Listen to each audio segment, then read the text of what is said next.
نحمد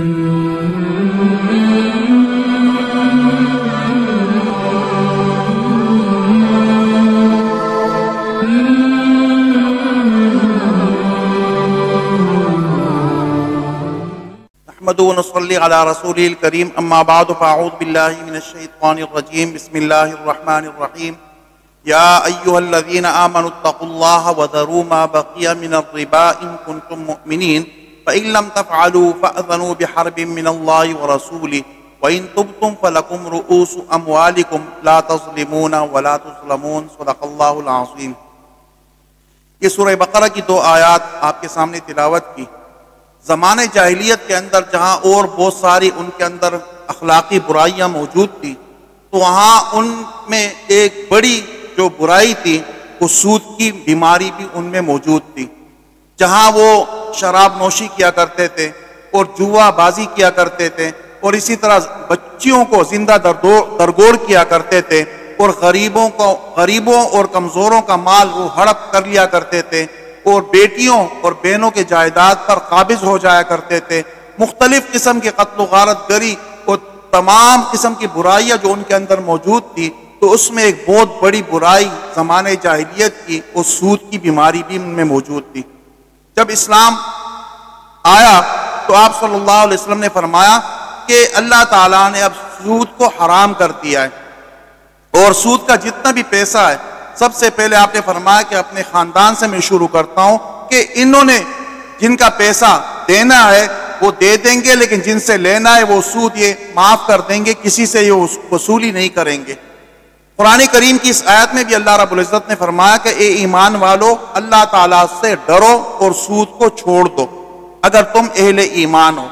اور اس کے بعد جو دوسری آیت ہے، اس میں اللہ رب العزت نے بڑے سخت الفاظ بیان کیے، فرمایا کہ فَإِن لَمْ تَفْعَلُوا فَأْذَنُوا بِحَرْبٍ مِّنَ اللَّهِ وَرَسُولِهِ کہ اگر تم اس سے باز نہیں آؤ گے تو پھر سن لو کہ اللہ تعالیٰ اور اس کے رسول سے جنگ کے لیے تیار ہو جاؤ۔ اتنی خطرناک قسم کی وارننگ پھر اللہ رب العزت نے دی کہ یہ جرم اتنا سنگین جرم ہے اور یہ گناہ اتنا خطرناک گناہ ہے کہ یہ ایسا ہے کہ جیسے انسان اللہ تعالیٰ اور اس کے رسول کے مقابلے میں آ کر کھڑا ہو جائے۔ آج ہم دیکھ لیں بین الاقوامی سطح پر اگر دیکھا جائے تو سود در سود ہی تمام معاملات اسی سے طے پا رہے ہیں، جس کی وجہ سے دن بدن مہنگائی، بے روزگاری اور مختلف ممالک، حتیٰ کہ ہمارا ملک سب سے زیادہ قرضے کی بوجھ کی وجہ سے وہ دبتا چلا جا رہا ہے۔ بلکہ یہاں تک کہ اگر ہمارے ملک میں کوئی بچہ پیدا ہوتا ہے تو پیدائش کے ساتھ ہی اس کے اوپر قرضے کا بوجھ IMF کی طرف سے اور دوسرے بین الاقوامی جو بینک ہیں ان کی طرف سے ان کے اوپر قرضے کا بوجھ پہلے سے ڈال دیا جاتا ہے، وہ اس کے اوپر موجود رہتا ہے۔ پچھلے دنوں اس حوالے سے سید مصطفیٰ کمال صاحب نے قومی اسمبلی کے اندر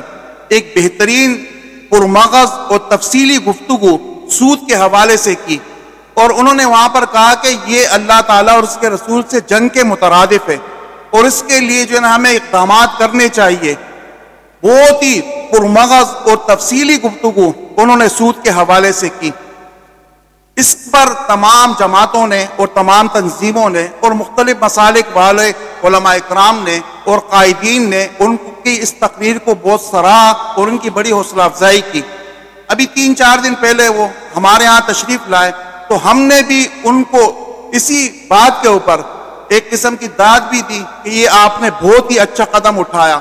وہ کہنے لگے کہ جب میں نے حلف اٹھایا تو میری کوشش یہ تھی کہ میں اپنی سپیچ کا آغاز اور اپنی تقریر کا آغاز اور MNA کی حیثیت سے میں ممبر قومی اسمبلی ہونے کے ناطے کہ پہلی جو میری تقریر ہو وہ کسی ایسے ٹاپک پر ہو جائے اور ایسے موضوع پر ہو جائے کہ جو اسلام کے لیے سب سے بہترین موضوع ہو۔ تو انہوں نے کہا کہ میں سوچ بچار کے بعد میں سمجھ گیا کہ بہترین جو اس وقت بات کرنی ہے، جس کے لیے اشد ضرورت بھی ہے ہمارے ملک کے لیے بھی اور ہمارے عوام کے لیے بھی، وہ جو سب سے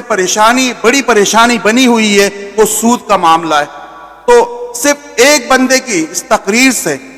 اس نے تو اپنے طور پر قطع نظر اس کی جماعت کے، اس کی تنظیم کے، ان کے خیالات اور منشور کے، لیکن یہ ایک بہت اچھا مستحسن اور اچھا اقدام تھا۔ اس طرح اگر تمام پارلیمنٹ ممبران، وہ تمام تنظیموں کے اور جماعتوں کے ممبران قومی اسمبلی اگر وہ اس کے اوپر متفقہ طور پر ایک ایسا قدم اٹھائیں تو آنے والی نسلیں جو ہماری ملک کی میں پیدا ہونے والی نسل جو ہے وہ دن بدن جو قرضے کے بوجھ کے تلے دبتی چلی جا رہی ہے، ان کے لیے کوئی نجات کا راستہ نکل سکتا ہے۔ تو یہ ایک